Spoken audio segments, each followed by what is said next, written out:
13 সালের ঘটনাগুলো আপনাদের সবার স্মরণ আছে।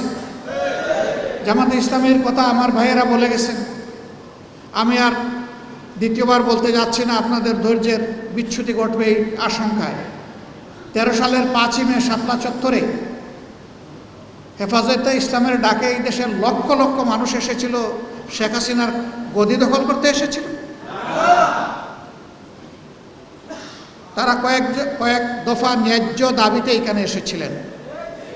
তাদের সাথে কি আচরণ করা হয়েছে এর রাজসাক্ষী তাদেরই মন্ত্রী ডক্টর আব্দুর রাজ্জাক। এই স্বৈরাচারের পতনের মাত্র 4 দিন আগে সে বলেছে, মনে ভুলে যাবেন না শাপলা চত্বর রাত 12টার পরে সাফ। এইভাবে উপবাস করে বলে নাই? কি সাফ করেছিল? কোরআনের হাফিজদেরকে, হাদিসের মুহাদ্দিসদেরকে, কোরআনের মুফাসসিরকে, মুদাররিসকে, এতিম শিশুদেরকে যারা নির্বিচারে গুলি করে রাতের বেলা হত্যা করেছিল, তাদের ভাষায় এটা ছিল সাফ। কতজন বনি আদমকে হত্যা করা হয়েছে আজও জাতি জানতে পারল না, জানতে দেওয়া হলো না। তার আগে তাদের অপকর্ম আমরা লক্ষ্য করেছি। ক্ষমতায় বসার মাত্র 2 মাসও হয় নাই, 2009 সালের 10 জানুয়ারি তারা ক্ষমতায় বসেছিল, আর 26 এবং 27 ফেব্রুয়ারি পিলখানায় তারা এরকম আরেকটা সাফ করেছিল। সানবিট সব দিবে সামাল।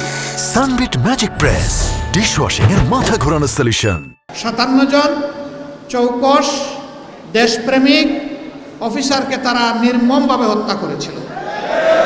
তাদের পরিবারের মহিলা সদস্যদের ইজ্জত লুণ্ঠন করেছিল। ইজ্জত লুণ্ঠন করার পরে তাদেরকে হত্যা করেছিল।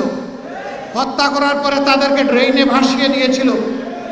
অপকর্ম ঢাকার জন্য এবং খুনিদেরকে আড়াল করার জন্য 1.5 ঘন্টার জন্য সারা এলাকার বাতি নিভিয়ে দেওয়া হয়েছিল। এয়ারপোর্টে একটা এয়ারক্রাফট রেডি ছিল। এর জবাব এই জাতিকে পেতে হবে ইনশাআল্লাহ। সম্মানিত সুধীমণ্ডলী, কেন সেনাবাহিনীর উপরে তো রাগ কেন?